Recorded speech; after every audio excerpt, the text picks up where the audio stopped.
Ça, c'est pas une perle, mais c'est quelque chose de très intéressant. Pierre Moscovici, évidemment, président de la Cour des comptes, qui était invité sur France Inter cette semaine, et effectivement, il a dit ceci. Taxer les super riches, est-ce que ça entraînerait une fuite de ces personnes-là ou de ces familles-là? Vous évoquiez tout à l'heure, Mariolo, la fameuse taxe à 75%. Oui. Je suis arrivé, j'étais ministre des Finances de François Hollande, on avait proposé cette taxe à 75%. Moi, personnellement, je n'y croyais pas beaucoup, mais je me suis... Ça, c'est terrible. En fait, même si c'est vrai, il faut pas le dire. Venir et admettre tranquillement, les yeux dans les yeux, à 1 heure de grande antenne, oui, c'est vrai, j'ai dit cela. Oh, je n'y croyais pas beaucoup, mais c'est vrai que nous l'avons défendu. Après, tu révèles la vérité, et quelque part, les Françaises et les Français ont droit à la vérité qui est à quel point est-ce que une partie, sinon... Hélas, je crains une grande partie des responsables politiques font acte de démagogie. Convaincre, c'est dire ce que tu crois et tenter d'en convaincre tes auditeurs et tes auditrices, même si, a fortiori, si ils et elles ne sont pas d'accord avec toi. Ça, c'est la conviction. La démagogie, ça n'est pas dire ce que tu penses, dire ce que tu crois, c'est dire ce que tu crois que tes auditeurs et tes auditrices ont envie d'entendre, quand bien même toi, tu n'en crois pas un mot. C'est ce que Pierre Moscovici... tranquillement, sans trembler des guiboles, droit dans ses bottes, c'est ce qu'il admet là au micro de France Inter. Il admet que dans la campagne de François Hollande, lui au moins était un démagogue. Lui au moins a plaidé pour une mesure à laquelle il ne croyait pas. Ça fait de lui un tartuffe évidemment, mais ce qui est terrible, c'est que ces responsables politiques ne se rendent même pas compte du mal qu'ils font, ne se rendent même pas compte d'à quel point est-ce qu'ils alimentent la défiance vis-à-vis des responsables politiques, et c'est les mêmes qui après viennent s'étonner en disant c'est marrant quand même, les Françaises et les Français ils ont plus confiance en nous, il y a une crise de la démocratie, c'est marrant ça doit être de la faute des réseaux sociaux. Non, c'est les réseaux sociaux. Écoutez la suite, vous allez voir, c'est gratiné. Je me souviens de la réaction effectivement de certains milliardaires que je vais pas nommer dans des échanges que j'ai pu avoir avec eux, disant bon à ce moment-là on fait partir tous nos créatifs. C'était Cuba sans le soleil. C'était Cuba. Vous vous souvenez de l'expression d'Emmanuel Macron? Oui, je me souviens très bien. Je ne suis pas amnésique. Donc je pense qu'il faut être effectivement assez prudent avec ça. En même temps, c'est un choix politique, très politique. Et je ne fais plus de politique. Vous en faites? Et vous en faites tout le temps de la politique? Non, je m'occupe de politique publique au pluriel. Oui, les Américains ont une expression pour ça. Vous savez, il y a les politics. C'est le combat politique, j'en fais plus.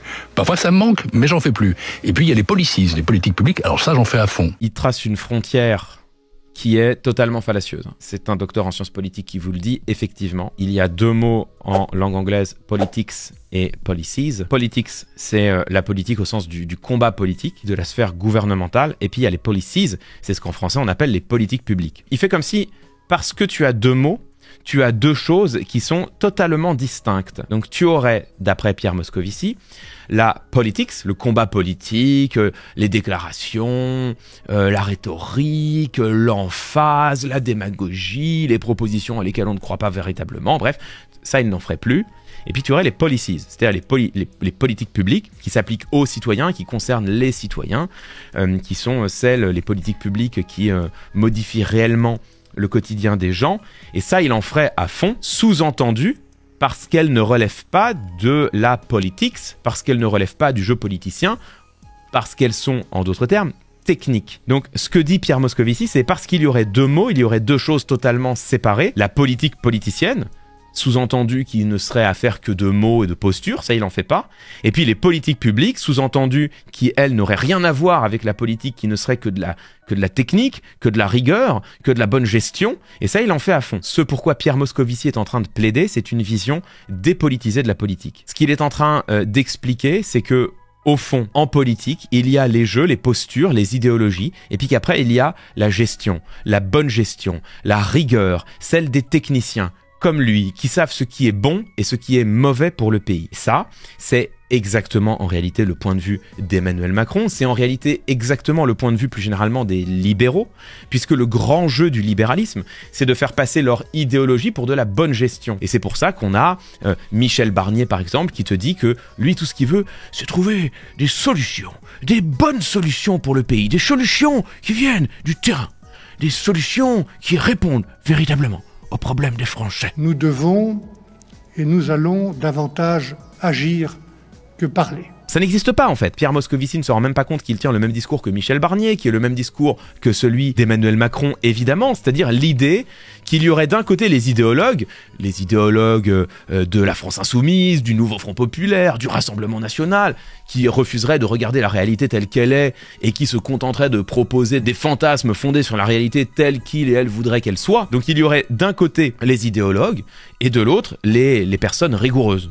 les gens sérieux, qui regarderaient la réalité telle qu'elle est et chercheraient les bonnes solutions. Mais c'est jamais ça la politique. Comme je vous l'ai dit, la politique c'est toujours affaire de choix, c'est toujours affaire de jugement, c'est toujours affaire de clivage de valeurs. Il n'y a pas de bonnes et de mauvaises solutions. Parfois, a posteriori, tu peux dire qu'il y avait une bonne ou une mauvaise solution. Par exemple, les politiques de rigueur qui ont été infligées à la Grèce. A posteriori, on peut dire que, objectivement, c'était une mauvaise solution. Parce que ça a plongé la Grèce dans la récession, ça a plongé les Grecs dans la misère, ou à tout le moins dans les difficultés, et en réalité, ça a creusé le déficit, ou du moins, ça a créé une boucle néfaste qui a amené la Grèce à rembourser encore plus lentement sa dette. Donc ça, par exemple, on sait aujourd'hui que c'était la mauvaise solution. Mais au moment où tu prends une décision, tu ne sais jamais quelle est la bonne décision et la mauvaise décision, quand bien même y en aurait-il une. Parce que, au fond, les décisions politiques, au-delà de l'impact qu'elles ont sur l'économie d'un pays, les décisions politiques, elles sont affaires de valeurs, des valeurs dans lesquelles tu crois. Elles sont affaires aussi d'intérêt, des groupes auxquels tu souhaites donner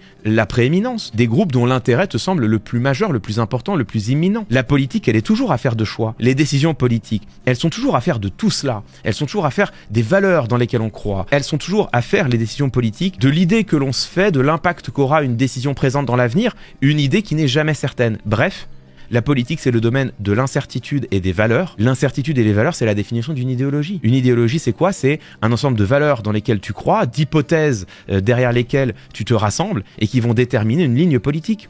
Il n'y a que de l'idéologie en politique. Et en l'occurrence, ça fait depuis 1982-83, 40 ans donc, que nous vivons en France sous la houlette d'une idéologie qui s'appelle le libéralisme, qui s'est imposée comme la rigueur, qui s'est imposée comme le bon sens, qui s'est donné les airs de la bonne gestion, alors qu'elle n'est ni plus ni moins idéologique que toutes les autres. C'est ce que Emmanuel Macron, Michel Barnier et tous les autres tentent de faire oublier, en parlant toujours de rigueur, de bonnes solutions, de bonne gestion, de sérieux. Et c'est exactement l'idée que Pierre Moscovici agite ici, avec cette fausse dichotomie complètement fallacieuse, entre politics et policies. C'est vrai, les deux sont différentes, c'est vrai. Il y a d'un côté le jeu politique et de l'autre les politiques publiques.